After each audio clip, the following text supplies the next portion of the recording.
आज मैं the अर्थमैन last के सीजन सेकेंड को एक्सप्लेन करने वाला हूँ। अगर आपको मेरी मेहनत और एक्सप्लेनेशन पसंद आएगी तो चैनल को सब्सक्राइब और वीडियो को लाइक जरूर कर दीजिएगा। चलिए अब कहानी शुरू करते हैं। तो कहानी की शुरुआत में हम एक बड़े से एयरक्राफ्ट को सिटी की ओर आते हुए देखते हैं, जिसमें फिलिप अपने वाइफ को बैठाकर शॉपिंग के लिए लेकर जा रहा होता है। वो विमान एक बड़े से शॉप के पास आकर रुकती है तो केरल शॉपिंग करने के लिए उसके अंदर चली जाती है। थोड़ी देर बाद केरल शॉपिंग करके दुकान से बाहर आ जाती है और जाकर विमान में बैठ जाती है। तो वो उस विमान को चलाने के लिए फिलिप से जिद करने लगती है, पर फिलिप उसे कहता है कि तुम इस विमान को नहीं चला पाओगी। इतने में ही फिलिप से उस विमान का लड़ाकू मिसाइल गिर जाता है। तो केरल उसे कहती है कि हमें उस मिसाइल को दोबारा से अपने विमान में रख लेना चाहिए, पर फिलिप उसे कहता है कि मुझे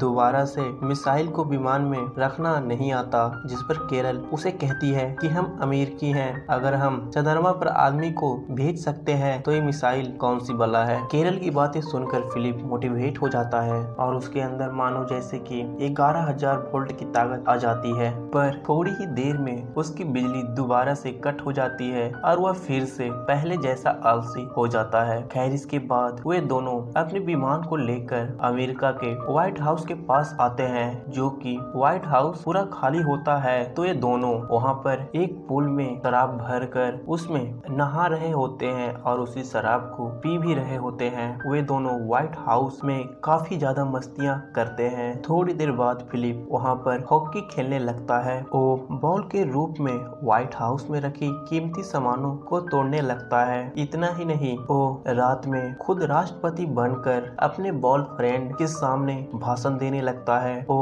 उन बातों को भी बताता है जो उनके साथ टक्सन में घटी थी। टक्सन से उसे एक गंजे आदमी ने बाहर निकाल दिया था। फिलिप अपने बॉयफ्रेंड से यह भी कहता है कि वह पहले भी टक्सन पर शासन करता था और आगे भी करता रहेगा। खैर इधर हम केरल को देखते हैं, जो कई सारी ड्रेसें बदल रही होती है और वह खुद को मिस वर्ल्ड समझ रही थी। वो खुद से ही खुद की तारीफ कर रही थी। खैर इसके बाद रात में दोनों एक दूसरे से प्यार करते हैं। प्यार करने के बाद फिलिप केरल से बातें करने लगता है कि हमें पिछली बातों को भूल जाना चाहिए और हमें दोबारा से अपने सामान को लेकर इस व्हाइट हाउस में चले आना चाहिए और अब हमें इसी को अपना घर बनाना होगा। इतना कहकर फिलिप सो जाता है, लेकिन केरल को अभी भी टक्सन में बिताई गई पल याद आ रही थी। वो अपने द्वारा बनाई गई तस्वीर को देखती है कि जब वे सब एक साथ थे तो वे कितना ज्यादा खुश थे। केरल उस पल को याद करते हुए पेंटिंग को अपने सीने से लगाकर सो जाती है।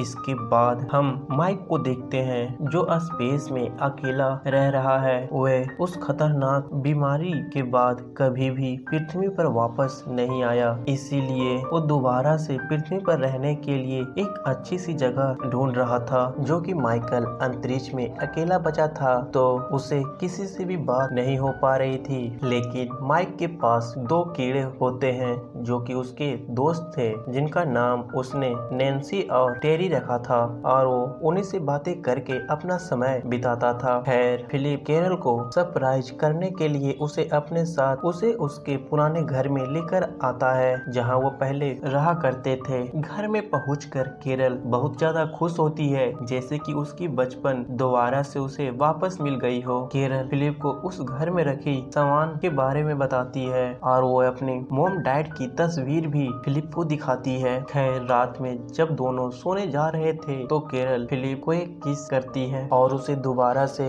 उस घर में उसकी बचपन की आदत ताजा करने के लिए उसे थैंक्स कहती है। पर तभी केरल फिलिप को दोबारा से टक्सन चलने के लिए कहती है, जिससे फिलिप केरल पर गुस्सा करने लगता है और उसे कहता है कि उन लोगों ने हमें मरने के लिए रेगिस्तान में छोड़ दिया था, प्लीज तुम दोबारा से कभी भी टक्सन के बारे में मेरे सामने बात मत करना। पर केरल उसे समझाती है कि इस बात को बीते हुए पूरे 1 साल हो गए हैं, अब बस भी करो। जिस पर फिलिप उसे कहता है कि अगर तुम वहां जाना चाहती हो तो मैं तुम्हें जरूर लेकर जाऊंगा, पर मैं कभी भी टक्सन में नहीं रहूंगा। जिससे केरल उससे रूठकर दूसरे कमरे में सोने के लिए चली जाती है। इधर स्पेस में माइक अपने कीड़ों से बात कर रहा होता है, लेकिन जब वो अपने कीड़ों कीड़ों के पास जाता है तो वह देखता है कि जिस कीड़े का नाम नैन्सी है उसकी मौत हो गई है। यह देखकर माइक को बहुत बुरा लगता है क्योंकि उसका एक दोस्त अब बिछड़ चुका था। खैर इधर फिलिप भी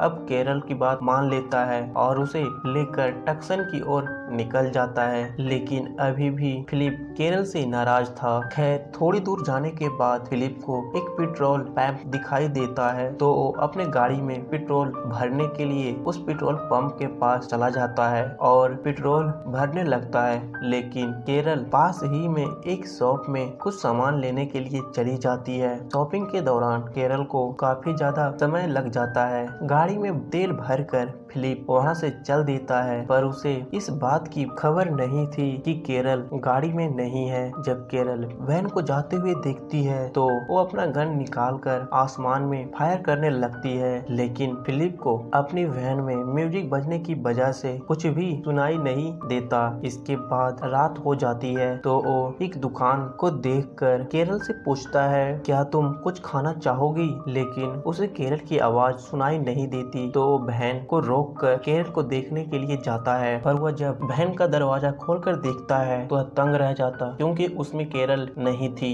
कैरल को गाड़ी में ना देखकर फिलिप काफी ज्यादा परेशान हो जाता है और कैरल को ढूंढने के लिए उस पेट्रोल पंप की तरफ जाने लगता है, पर उसे याद नहीं आ रहा था कि कैरल कौन से पेट्रोल पंप पे है। फिलिप कई सारे पेट्रोल पंप पे जाता है पर उसे कैरल कहीं नहीं मिलती। अब फिलिप को कैरल को ढूंढते ढूंढते 2 दिन बीत चुके थे, जिससे वह भी काफी ज्यादा निराश और उदास रहने लगा था क्योंकि उसे अब लगने लगा था कि उसने अपनी वाइफ कैरल को हमेशा हमेशा के लिए खो दिया है। रात में जब फिलिप सो रहा होता है तो उसे नींद भी नहीं आ रही थी। वो बस कैरल के ही बारे में अपने बहुत से दोस्तों से बातें करता है। सुबह होती है तो फिलिप सोचता है कि शायद कैरल टक्सन गई होगी, इसीलिए वह भी टक्सन पहुंच जाता है। जब वह अपने घर के पास जाता है तो उसका घर उसे जला हुआ मिलता है, जिसे देखकर उसे बहुत बुरा लगता है, पर वह कर भी अब क्या सकता था। फिलिप उस घर में जाता है और उस घर में बिताई गई बातों को सोचने लगता है। इसके बाद हम कैरल को देखते हैं जो अभी भी उस पेट्रोल पंप के पास ही बैठी हुई थी